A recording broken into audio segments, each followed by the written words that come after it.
పెళ్ళైనా పండగైనా వేడుక ఏదైనా పట్టుచీరల ప్రత్యేక వేదిక వారాహి సిల్క్స్. సాంప్రదాయానికి సౌందర్యానికి వారధి. నమస్తే, నేను విజయ్.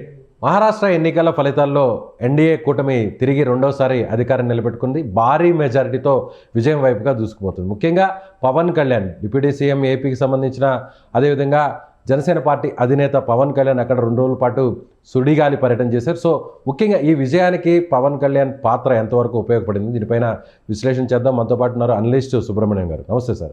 నమస్కారం అండి. సుబ్రహ్మణ్యం గారు, పవన్ కళ్యాణ్ అంటే ఒక రకంగా చెప్పాలంటే సౌత్ ఇండియా నుంచి స్టార్ క్యాంపెయినర్గా ఎన్డీఏకి, బీజేపీ కూటమికి ఆయన మారారు అనుకోవచ్చు. ఇప్పుడు మోడీ గారు చెప్పినట్టు ఏ పవన్ అయ్యే ఆందే అన్నట్టు బంగాళాఖాతంలో స్టార్ట్ అయినటువంటి పవన్ కళ్యాణ్ గారు అనే ఒక తుఫాను బంగాళాఖాతం కాడి నుంచి ప్రయాణించి ఇప్పుడు అరేబియా సముద్రం దగ్గర పోయి అక్కడ ఒక కనివిని ఎరగని ఒక ప్రపంచనాన్ని సృష్టించి, ప్రత్యేకించి ఆయన ప్రచారం చేసిన అన్ని స్థానాల్లో కానీ, పూణేలో కానీ, లాతూర్ దగ్గర కానీ, తర్వాత బలాషా కానీ, వీటన్నిటిలో ఇప్పుడు చూస్తున్నటువంటి రిజల్ట్ మీరు చూసినారంటే బీజేపీ చాలా ముందంజలో ఉంది. సో ఖచ్చితంగా దీన్ని ఒక రకంగా చూడొచ్చు. ఇంతకు ముందర పవన్ కళ్యాణ్ గారు మహారాష్ట్రకి ఎలక్షన్ క్యాంపెయిన్కి వెళ్ళినప్పుడు మీరు అక్కడ కొన్ని విషయాలు గమనించాలి. మహారాష్ట్ర మొత్తం మీద తెలుగు వాళ్ళు ఎంతోమంది ఉన్నారు. మన బార్డర్స్, మనకు తెలంగాణ దగ్గరలో ఉన్న బార్డర్ డిస్ట్రిక్ట్స్ కానీ, ప్రత్యేకించి బాంబే కానీ, పవన్ కళ్యాణ్ గారు అక్కడ ఎంటర్ అవడంతో పాటు అక్కడ ఉన్న తెలుగు వాళ్ళ అందరిలో ఒక సంఘటితం వచ్చింది.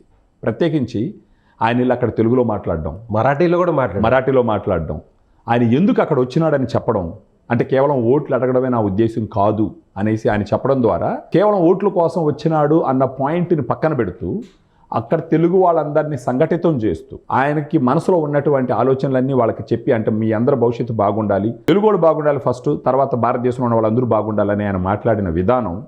ఆ తర్వాత బాంబేలో తెలుగు వాళ్ళు ఇంచుమించు ఒక 16 లక్షల మంది అనుకుంటా ఒక మీడియా ఛానల్ పిలిచి, పవన్ కళ్యాణ్ గారు ఇక్కడికి వస్తే మాకు కూడా మంచి జరుగుతుంది, ఆయన ఇక్కడికి వచ్చినాడంటే మా అందరి సమస్యలు ప్రపంచానికి తెలుస్తాయి, తద్వారా మాకు మంచి జరిగే అవకాశం ఉందని చెప్పేసి ఈయన్ని ఓన్ చేసుకోవడం మీరు క్లియర్గా చూసినారు. ఇంకా ఆయన ప్రసంగాల్లో కూడా చాలా గొప్పగా సాగినాయి అక్కడ. అంటే మనకు పివి నరసింహారావు గారు లాంటి వాళ్ళు ఎన్నో భాషలు నేర్చుకున్న తెలుగు చరిత్ర ఉన్నటువంటి సిచ్యువేషన్. అది కాకుండా మెకాలో వచ్చి ఇంగ్లీష్ నేర్పిస్తే నేర్చుకుంటాం, మళ్ళీ బ్రిటన్ అది జర్మనీ వాళ్ళు జర్మన్ నేర్పిస్తే నేర్చుకుంటాం, మ్యాక్స్ మిల్లర్ వచ్చి ఫ్రాన్స్ నేర్పిస్తే నేర్చుకుంటాం. కానీ మన చుట్టుపక్కల ఉన్న తమిళ్, కన్నడ, మరాఠీ ఇవి నేర్చుకోం.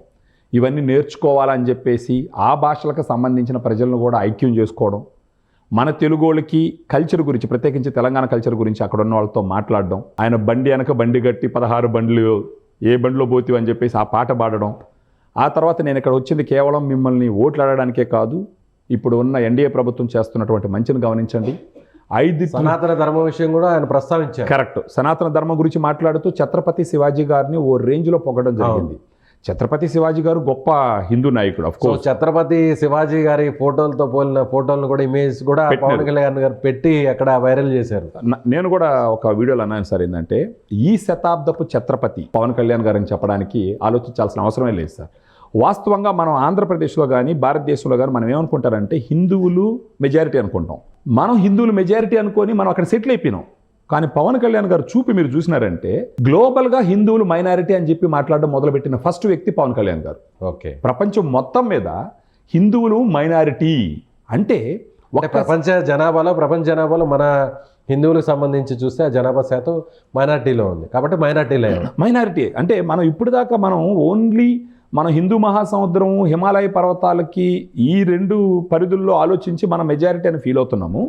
పవన్ కళ్యాణ్ గారు ఆలోచన విధానమే మీరు చూసినారంటే ప్రపంచంలో పోలిస్తే మనం మైనారిటీ అని చెప్పడంతో it is a shocking analytics ఇది. ఎందుకంటే మీకు అక్కడ జర్మనీలో ఒక గుడి దగ్గర ఖలిస్తానీలు వచ్చి హిందువుల గుడి దగ్గర కొట్టడం జరిగింది.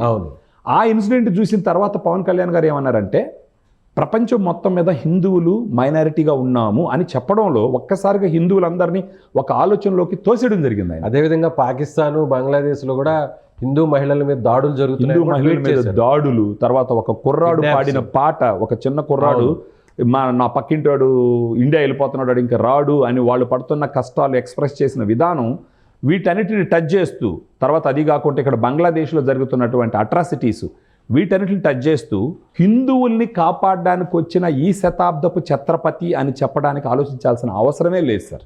పవన్ కళ్యాణ్ గారు మనందరం అదృష్టం, యాక్చువల్గా హిందువులుగా మనందరం అదృష్టం ఫీల్ అవ్వాలా. ఎందుకంటే హిందువుల్లో ఉన్న ఒక చెడ్డ లక్షణం ఏంటంటే కులాలుగా విడిపోతాం మనం.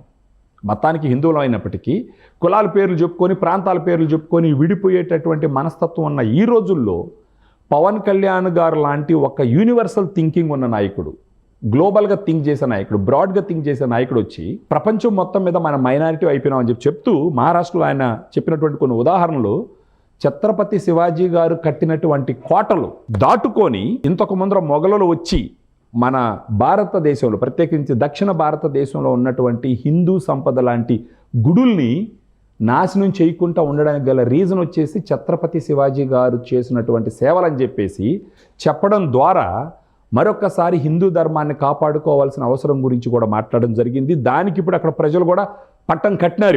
ఇప్పుడు బీజేపీ ఒక రకంగా ఎన్డీఏకి సంబంధించినటువంటి అగ్రనాయకులందరూ కూడా పవన్ కళ్యాణ్ గారిని ఒక రకంగా చెప్పాలంటే స్టార్ క్యాంపెయినర్గా యూజ్ చేస్తున్నారు అనుకోవచ్చా? రాబోయేటువంటి తమిళనాడు ఎలక్షన్లో కూడా ఈయన ప్రభావం ఎంతవరకు ఉండే అవకాశం 100% ఉంటుంది సార్. ఇప్పుడు ఫర్ ఎగ్జాంపుల్ ఇప్పుడు మన ఆంధ్రాలోనే కానీ పవన్ కళ్యాణ్ గారిని ఒక ప్రభుత్వానికి సంబంధించిన వాళ్ళు 2 సార్లు ఓడిపోయినాడు, 4 భార్యలు అని చెప్పేసి ఆయన కించపరచడం మాట్లాడినారు వాళ్ళ రాజకీయ లబ్ధి కోసం. వాస్తవానికి చూస్తే నిస్వార్థ రాజకీయ నాయకులు ఈ రోజుల్లో ఎవరన్నా ఉన్నారు అని అంటే ఫస్ట్ స్థానం పవన్ కళ్యాణ్ గారికే ఇవ్వాలి. ఎందుకంటే ఎవరైనా రాజకీయాలకు వచ్చి డబ్బులు సంపాదిస్తారు సార్, కనీసం ప్రెసిడెంట్ అయినా కానీ డబ్బులు సంపాదిస్తారు. ఈయన సంపాదించిన డబ్బులు తీసుకొచ్చి రాజకీయాల్లో పెట్టినటువంటి ఒకే ఒక వ్యక్తి భారతదేశంలో ఎవరైనా ఉన్నారని అంటే ఆ కాలంలో పొచ్చలపల్లి ఆయన రామచంద్ర గారు వాళ్ళు సైకిల్ మీద పోయినారని చెప్పేసి సుందరయ్య గారు అందరూ. ఈ కాలానికి వచ్చేసి సొంత డబ్బులు ఖర్చు పెట్టి రాజకీయం చేసిన ఒకే ఒక నాయకుడు ఎవరున్నారంటే పవన్ కళ్యాణ్ గారు. అది మన ఆంధ్రప్రదేశ్లో కూడా ప్రూవ్ అయింది. అంటే ఒక 10 సంవత్సరాల పాటు ఆయన రాజకీయ అనుభవం సంపాదించుకున్నప్పటికీ లాస్ట్ టైము ఆంధ్రప్రదేశ్నే కాపాడడం కాదు భారతదేశాన్ని కూడా కాపాడినటువంటి వ్యక్తి పవన్ కళ్యాణ్ గారు. ఇప్పుడు ఆయన పోతున్న పందా కూడా భారతదేశాన్ని ప్రపంచం నుంచి కాపాడగలిగినటువంటి ఆలోచన ధోరణితో పోతున్నాడు ఆయన. లాస్ట్ టైం ఎలా మన ఆంధ్రప్రదేశ్ని భారతదేశాన్ని కాపాడినారన్న విషయం మీకు అందరూ తెలుసు. చంద్రబాబు నాయుడు గారికి బీజేపీ కలిసే సిచ్యువేషన్ కాదు. అలాంటి టైంలో ఆయన జైల్లో ఉన్నప్పుడు పవన్ కళ్యాణ్ గారు అక్కడికి వెళ్ళి బీజేపీతో సంబంధం లేకుండా నేను ఈయనకి సపోర్ట్ చేస్తానని అనౌన్స్ చేయడం ద్వారా బీజేపీని కూడా కొంచెం డిఫెన్స్లో పడేటట్టు చేసి ఫోర్స్ఫుల్గా బీజేపీ మన చంద్రబాబు నాయుడు గారితో కనెక్ట్ అయ్యే విధంగా చేశారు. సుబ్రహ్మణ్యం గారు ఇక్కడ పర్టికులర్గా మనం ఇప్పుడు ఈ ఎలక్షన్లో మహారాష్ట్ర ఎన్నికల ఫలితాలను చూస్తే పవన్ కళ్యాణ్ గారు ఆయన దక్షిణాది రాష్ట్రానికి సంబంధించినటువంటి నాయకుడు. ఉత్తరాది రాష్ట్రాల్లో ఎక్కడ కూడా సౌత్ ఇండియాకి సంబంధించినటువంటి లీడర్స్ని యాక్సెప్టెన్సీ చాలా తక్కువ ఉంటుంది. సో పవన్ కళ్యాణ్ గారి వల్ల ఆ వాక్యూమ్ అనేది క్లియర్ అయింది అనుకోవచ్చు. ఇప్పుడు మనం 2 రీజన్స్ చూడాలి సార్ దీంట్లో. సనాతన ధర్మం గురించి ఏ రోజైతే తిరుపతిలో ఆయన గొప్పగా మాట్లాడినాడో అప్పుడు మొత్తం ఇండియా ఆయన ఓన్ చేసుకునింది. మీరు చూసినారంటే నేషనల్ మీడియా కోడే కూసింది ఆ టైంలో. అంటే జనరల్గా బీజేపీ ఒక్కటే ఈ హిందూ ధర్మం గురించి ఎక్కువగా మాట్లాడతారు, కొంతవరకు వాళ్ళకి పొలిటికల్ గెయిన్ కూడా వస్తుంది. కానీ పవన్ కళ్యాణ్ గారు పొలిటికల్ గెయిన్కి బియాండ్గా పోయి తిరుపతిలో ఆ లడ్డు ఒకసారి ఇదైందని తెలిసిన వెంటనే సనాతన ధర్మం గురించి వెలుగెత్తి చాటి దీక్షలు కూడా చేసి ప్రాయశ్చిత్త దీక్ష చేసి మన ఇండియా మొత్తం చూపు ఆయన పక్క తిప్పుకున్నారు. ఆయన నేషనల్ మీడియా కూడా మాట్లాడడం జరిగింది. ఆ విధంగా ఆ పాయింట్ ఆఫ్ వ్యూలో మీరు చూసినారంటే ఇప్పుడు మహారాష్ట్రలో ఉన్నటువంటి హిందువులు కూడా మహారాష్ట్రలో హిందుత్వం ఎక్కువగా ఉంటుంది sir, because of Chhatrapati Shivaji గారు. ఛత్రపతి శివాజీ గారి యొక్క ఇదిలో మహారాష్ట్రలో హిందూ ఫీలింగ్ ఎక్కువ ఉంటుంది. సో ఇండియా మొత్తం ఆయన్ని ఆ సనాతన ధర్మం గురించి మాట్లాడినప్పుడు ఆల్రెడీ ఆయన్ని ఓన్ చేసుకున్నారంట. నెక్స్ట్ పాయింట్, ఎప్పుడైతే ఆయన మహారాష్ట్రకి క్యాంపెయిన్కి వెళ్ళి అక్కడున్న తెలుగు వాళ్ళందరినీ సంఘటితం చేయాలని ప్రయత్నించినాడో ప్రపంచం మొత్తం మీద ఉన్న తెలుగు వాళ్ళందరూ కూడా సంఘటితం అయ్యేటటువంటి ఒక సిచ్యువేషన్ స్లోగా అర్థమైంది వాళ్ళకి. మహారాష్ట్రకి వెళ్తున్నాడు, తెలుగు వాళ్ళ గురించి మాట్లాడుతున్నాడు, తమిళనాడుకి వెళ్ళినాడు, అక్కడ ఇచ్చిన ఇంటర్వ్యూలు తెలుగు వాళ్ళ గురించి మాట్లాడినాడు. సో ఒక తెలుగు కమ్యూనిటీకి ఒక లీడర్గా ఎమర్జ్ అవుతూ మొత్తం హిందూ కమ్యూనిటీకి సనాతన ధర్మం గురించి టచ్ చేసి హిందూ కమ్యూనిటీ కూడా ఒక నాయకుడిగా ఎదగుతున్నాడని చెప్పడానికి ఆలోచించాల్సిన అవసరమే లేదు సార్. సో హిందూ కమ్యూనిటీని అదేవిధంగా సనాతన ధర్మాన్ని గురించి కూడా ఆయన పరిరక్షించాలంటూ కూడా బోర్డు కూడా తీసుకురావాలని చెప్తున్నారు. అట్ ది సేమ్ టైం అన్ని మతాలకు కూడా అదే ప్రయారిటీ ఇవ్వాలి, వారి విశ్వాసాలను కూడా గౌరవించాలని కూడా చెప్తున్నారు. అది గొప్ప లక్షణం సార్. అది అంటే నా హిందూ ధర్మాన్నే కాపాడండి, మిగతా వాళ్ళని వదిలిండి అనుకుంటా. నా హిందూ ధర్మాన్ని 100% కాపాడుకోవాల్సిన బాధ్యత హిందువుగా నా మీద ఉంది. అదే సమయంలో ఒక వ్యక్తిగా, ఒక మానవుడిగా, ఒక మనిషిగా పరమతాలను కూడా గౌరవించాల్సిన అవసరం ఎంత ఉందని చెప్పిన ఒకే ఒక నాయకుడు ఈయనమాట. సో మనం ఇప్పుడు పోస్ట్ చూస్తున్నాం స్క్రీన్ మీద, ఆ పోస్ట్ కూడా చాలా పెద్ద వైరల్ అయింది. అంటే శివాజీ మనం చూడొచ్చు, సనాతన ధర్మ రక్ష పరంపర నాడు ఛత్రపతి శివాజీ నేడు పవన్ కళ్యాణ్ అంటూ కూడా పోస్ట్ కూడా దగ్గర వచ్చింది. నుంచి తీసుకోవడం. సో మహారాష్ట్ర ఎన్నికల టైంలో ఇది బాగా వైరల్ అయింది. అవును. సో ఇప్పుడు దాని ప్రభావం కనిపిస్తుంది అనుకోవచ్చు. ఈ 100% ప్రభావం ఈ ఫలితాన్ని చూస్తుంటే 100% సార్. బీజేపీ ఒకవేళ ఇది రాజకీయ ఎత్తు కూడా అయి ఉండొచ్చు, కానీ పవన్ కళ్యాణ్ గారిని అక్కడ ఎంటర్ చేయడం అన్నది ఇట్స్ ఎ సూపర్బ్. అంటే మనకు ఈ క్యారమ్ బోర్డులో రెడ్ కాయిన్ కొట్టినట్టు అనమాట. ఇప్పుడు అక్కడ ఉన్న శివాజీ గారి గురించి మహారాష్ట్రలకు అందరికీ తెలుసు. ఆయన చాలా హిందూ ధర్మానికి సంబంధించిన రాజుగా అందరూ కొలుస్తారు. అదే సమయంలో సనాతన ధర్మం గురించి ఈ శతాబ్దంలో మాట్లాడుతుండేది పవన్ కళ్యాణ్ గారు. సో ఈయన అక్కడికి పోగానే ఈయనలో అక్కడున్న మహారాష్ట్ర వ్యక్తులు శివాజీని చూసినారు అని చెప్పడానికి ఆలోచించాల్సిన అవసరమే లేదు సార్. ఎందుకంటే ఆయన నిజాయితీ, ఆయన ఏమి లూట్ చేసిన మనిషి కాదు. హిందూ ధర్మం కోసం పోరాడుతున్నాడు, తెలుగుల కోసం పోరాడుతున్నాడు. ప్రత్యేకించి ఆయన స్పీచెస్లో కూడా ఆయన చెప్పింది ఏంటి అని అంటే, అక్కడ ఇంగ్లీష్ నేర్చుకుంటాం, జర్మన్ నేర్చుకుంటాం, ఫ్రెంచ్ నేర్చుకుంటాం, మన ఓన్ భాషలు, మన భారతదేశానికి సంబంధించిన భాషలు ఎందుకు నేర్చుకోం? మాతృభాషలో కనీసం మన మాతృభాషతో పాటు ఒక 4-5 భాషలు నేర్చుకోవాల్సిన అవసరం ఉండదని చెప్పడం ద్వారా మన భారతీయులందరినీ ఐక్యం చేయడానికి ప్రయత్నించినాడు. తర్వాత ఇక్కడికి నేను రావడం ఓట్లు అడగడమే కాదు, ఎన్డీఏ ప్రభుత్వం చేస్తున్నటువంటి గొప్ప పనులు గమనించండి అని చెప్పినాడు. సో మహారాష్ట్ర డెవలప్మెంట్ తిరిగి మళ్ళీ గాడిని పడాలి, అట్ ది సేమ్ టైం ముందుకెళ్ళాలి అంటే 84 లక్షల కోట్ల డాలర్లకు ఆర్థిక వ్యవస్థ వెళ్ళాలంటే మళ్ళీ కూడా ఎన్డీఏ రావాలి అని కూడా పదే చెప్పారు ఆయన. $1,00,000 ట్రిలియన్ $1 ట్రిలియన్ రావాలి అంటే మహారాష్ట్రలో ఎన్డీఏని గెలిపించండి, వాళ్ళే చేయగలరు. 5 lakhs ట్రిలియన్ ఎకానమీని పెట్టుకొని మనం ప్రయత్నిస్తున్నటువంటి మన గవర్నమెంట్కి ఇక్కడి నుంచి కంట్రిబ్యూషన్ కంపల్సరీ అవసరం అని చెప్పడం ద్వారా అక్కడున్న బిజినెస్ కమ్యూనిటీని కూడా టచ్ చేసినాడు ఆయన. అంటే మహారాష్ట్రలో బాంబే అనేది ఇట్స్ మనకు ఇండియా మొత్తం మీద బాంబే వచ్చేసి ఇట్స్ బిజినెస్ క్యాపిటల్. అది మీ ఎకానమీ ఇంకా పైకి పోవాలన్నా, దేశ ఎకానమీకి మీరు కంట్రిబ్యూట్ చేయాలన్నా ఖచ్చితంగా ఎన్డీఏ గవర్నమెంట్ మీరు గెలిపించండి. తర్వాత వాళ్ళు వేసిన రోడ్ల గురించి, వాళ్ళు చేస్తున్నటువంటి సేవ గురించి చెప్పినాడు. ప్రజలు ఎలా ఉండాలని చెప్పినాడు. తెలుగు వాళ్ళని సంఘటితం చేసినాడు. సో అందరినీ ఈయన ఓన్ చేసుకున్నాడు. ఈయన వెళ్ళిన తర్వాత ఈయన కూడా అక్కడ ఓన్ చేశారు. మీరు చూసినారంటే షోలాపూర్లో రోడ్ షో జరుగుతుంటే ఈవెన్ మన ఆంధ్రప్రదేశ్లో కూడా చేయలేదు ఆ విధంగా. వాళ్ళు బిల్డింగ్ల మీద చేరి పువ్వులు చల్లుతున్నారు ఆయనకి.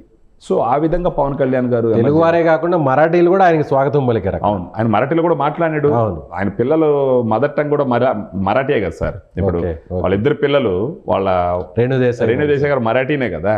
సో ఖచ్చితంగా వాళ్ళ పిల్లలు మదర్ టంగ్ అంటే మరాఠీనే చెప్పాలా. ఓకే, ఫాదర్ టంగ్ అంటే తెలుగు వస్తుందేమో కానీ ఆ పరంగా కూడా రేణుదేశాయ్ పరంగా కూడా అక్కడ పవన్ కళ్యాణ్ గారిని ఓన్ చేసుకోరనుకోవచ్చా? పిల్లలు ఉంటుంది సార్, పిల్లల పరంగా ఉంటుంది. రేణుదేశాయ్ పరంగా ఉండినా ఉండకపోయినా కానీ పిల్లల పరంగా ఓన్ చేసుకున్నారు.